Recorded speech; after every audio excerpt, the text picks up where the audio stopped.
हरे कृष्णा, राधे राधे। स्वागत है आप सभी का गोविंद भजन चैनल पर कार्तिक मास महात्म्य के अध्याय। इसमें कुल 35 अध्याय है, जिसमें से रोज एक अध्याय की कथा आप सुनेंगे।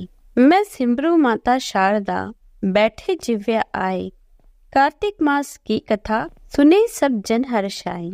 आज हम सुनेंगे कार्तिक मास महात्म्य का अध्याय 10। नारद जी बोले, देवताओं को जीतकर जो राक्षस पाताल में जा बसे थे, वे जलंधर का आश्रय पाकर अब फिर भूमंडल में आकर रहने लगे। एक बार उस जलंधर ने राहु का सिर कटा हुआ देखकर उसका कारण शुक्राचार्य से पूछा। तब उन्होंने समुद्र मंथन और 14 रत्नों के हरण की कथा तथा दैत्यों के पराक्रम का सब वृत्तांत कह सुनाया। अपने पिता सागर के मंथन की बात सुनकर उसने क्रोध से लाल लाल आंखें करके घस्मर नामक अपने दूत को इंद्र के पास भेजा।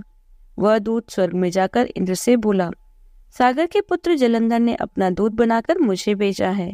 उसने कहा है कि तुमने मेरे पिता को कैसे मथा और वहां से निकले हुए रत्नों को जो तुम ले आए हो उन्हें दे दो। इस प्रकार का दूत का वचन सुनकर विस्मित होकर भय और रोष से इंद्र घसमर से कहने लगा, हे दूत, हमने सागर का मंथन इसलिए किया कि पहले मेरे से डरे हुए पर्वतों को सागर ने अपनी कुक्षी में छिपा लिए थे और बहुत से दैत्यों की उसने रक्षा की थी।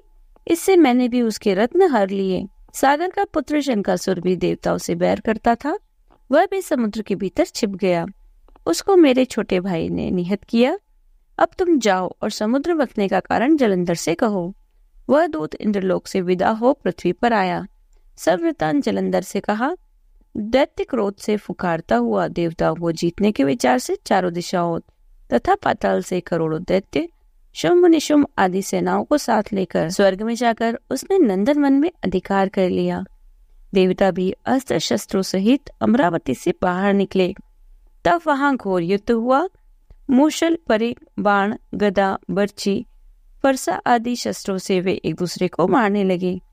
दोनों तरफ के हाथी, घोड़ासवार आदि मरने से वहां रुधिर की धारा बहने लगी। युद्ध में जितने दैत्य मरे उन सबको शुक्राचार्य ने मृत संजीवनी जल वर्षा कर जीवन दिया। उधर बृहस्पति जी ने भी मरे हुए सब देवताओं को अपने मंत्र बल से जीवित कर दिया।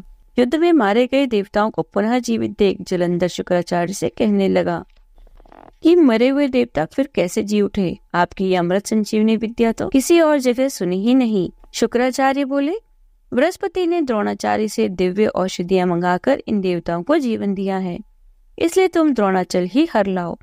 नारद जी बोले, दैत्येंद्र ने यह सुनकर द्रोणागिरी को लाकर समुद्र में फेंक दिया और फिर संग्राम को आया। संग्राम में देवताओं को मरे हुए देखकर बृहस्पति द्रोणाचल के पास गए तो वह वहां नहीं था। द्रोणाचल को दैत्य हर ले गए। यह बात जानकर बृहस्पति जी भय से व्याकुल हो बोले, महादैत्य जीतने में नहीं आवेगा, वह रुद्र के अंश से है।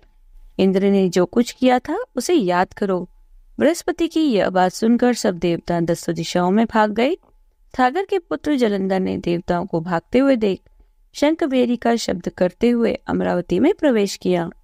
अब इंद्रादिक देवता उससे पीड़ित होकर सुमेरु की कंदरा में रहने लगे। देवताओं को जीतकर जलंधर वहां राज करने लगा। तत्पश्चात शुंभादिक को समस्त बड़े बड़े देवताओं के स्थान पर अलग अलग नियत करके वह स्वयं सुमेरु पर्वत की ओर देवताओं से लड़ने चला।